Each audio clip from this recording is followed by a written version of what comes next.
Dutchman wall jumps first. I have a bunch of methods for this that I could teach you guys. So I'm going to start with the easier method, and I'm going to go on to the intermediate method, and then we're going to go on to the pro method. The pro method only saves like 2 seconds. Only do it if you are 100% confident you will get it every time, pretty much. Or if you're just going for golds at the end of a run that's garbage. So you're going to kind of just jump across like this. That just takes practice. You can do it. You can walk around this way, jump off, and wait for the cycle to start. You won't be able to catch this one. Just wait for the next one to come. Also, turn the turn the camera angle this way because it's a lot easier to time it when you're that way. Now, when you jump onto this first board of wood, you're going to try to land as close to the top as possible so you don't lose too much height as you go up. And also, when you're doing this, you don't want to use the analog stick after you hit the first board. Always start on the board, because if you start on the wall, you're making it so much more difficult for yourself. So you're basically just going to time your jumps according to how the little boards of wood spin. I'm not moving the analog stick at all. I'm just hitting A. That's all I'm doing right now. I'm hitting A. And see how it just goes up like that? And then you can just kind of just walk around like this.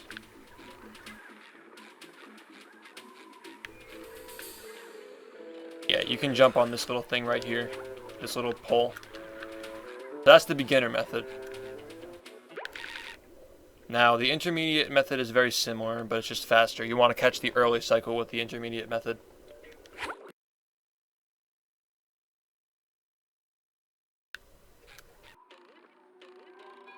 Intermediate method, you're going to go around the left side of the ship and use a bubble wand to stall yourself on the side.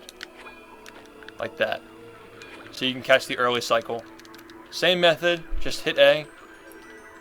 Time it so you don't fall off. But you want to make sure your camera angle is good so that it works. And also, I'll just go back down here to show you. Like if your camera angle is like this, it probably won't work. You want your camera angle to be more like this, so you can see the sponge. So setting up the camera angle and getting here fast is hard for intermediate players.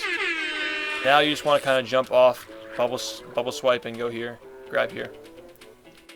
So jump, bubble spin, and jump again. Also, you want to use a full jump for this too.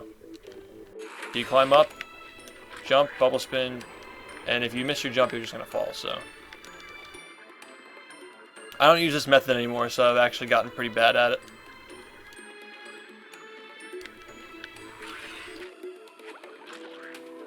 Kind of like that. It's pretty free if you have the good timing for it. It isn't even that strict of timing.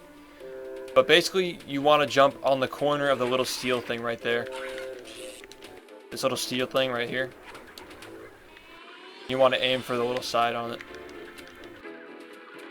Again, with the wall jumps. If you go too low, you can actually push against it to get a little bit more height.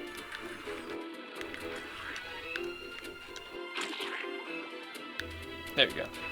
That's the intermediate method. Now we're going to go over the pro method.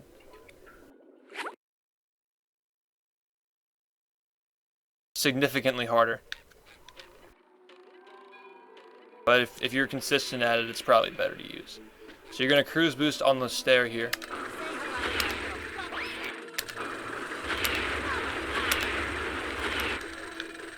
Jump from this stair to hit the robot, so you land on this window, jump on this peg, double jump to grab here or not. Now, sometimes you'll actually, when you do this, you might not grab the pole. In recent times, I haven't been grabbing the pole. I've kind of been going over it.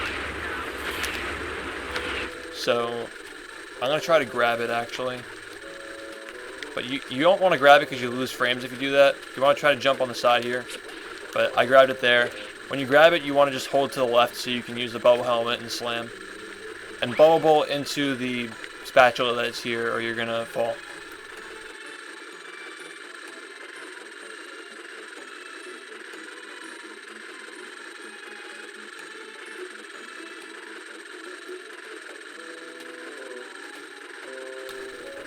Yeah, I said that before, is that I keep the camera angle like I keep the camera angle like here before I do the wall jumps. Like I come in this way and I turn it like that.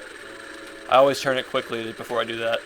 But you want to make sure you're on time or that's going to happen. Like it'll turn and it'll send you off. I did mention that. But I'm just going to do the pro method one more time to show you guys. It's a lot harder. It's significantly harder, but it's a little bit faster.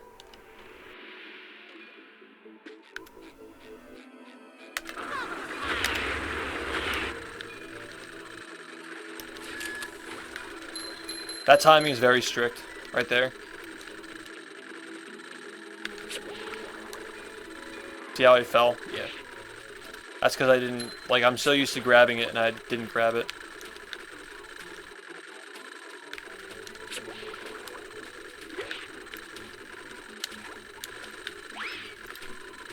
There you go.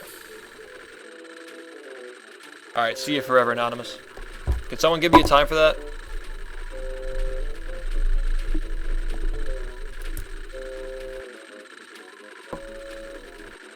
Oh, I always do a blind jump. I guess you can jump so you can do a blind... Like, you can do a blind jump or you don't have to, I guess. So what Fuff does is he turns the camera before he jumps. So he doesn't have to do a blind jump. I always used to do a blind jump when I did that method. But Fuff would always turn it before so he can do this. Oh, so he doesn't fall off like I did. Like this. Damn, I'm so bad at this now. That and my Xbox controller is garbage.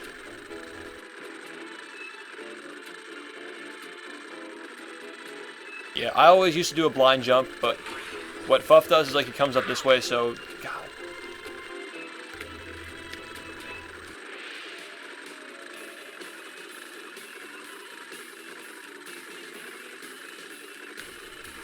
Alright, well I'm not getting hit by that again, so... Fuff does it this way so he can do it like this. I usually do a blind jump though, because it doesn't really affect me really. I've been doing it for so long, so it doesn't really matter.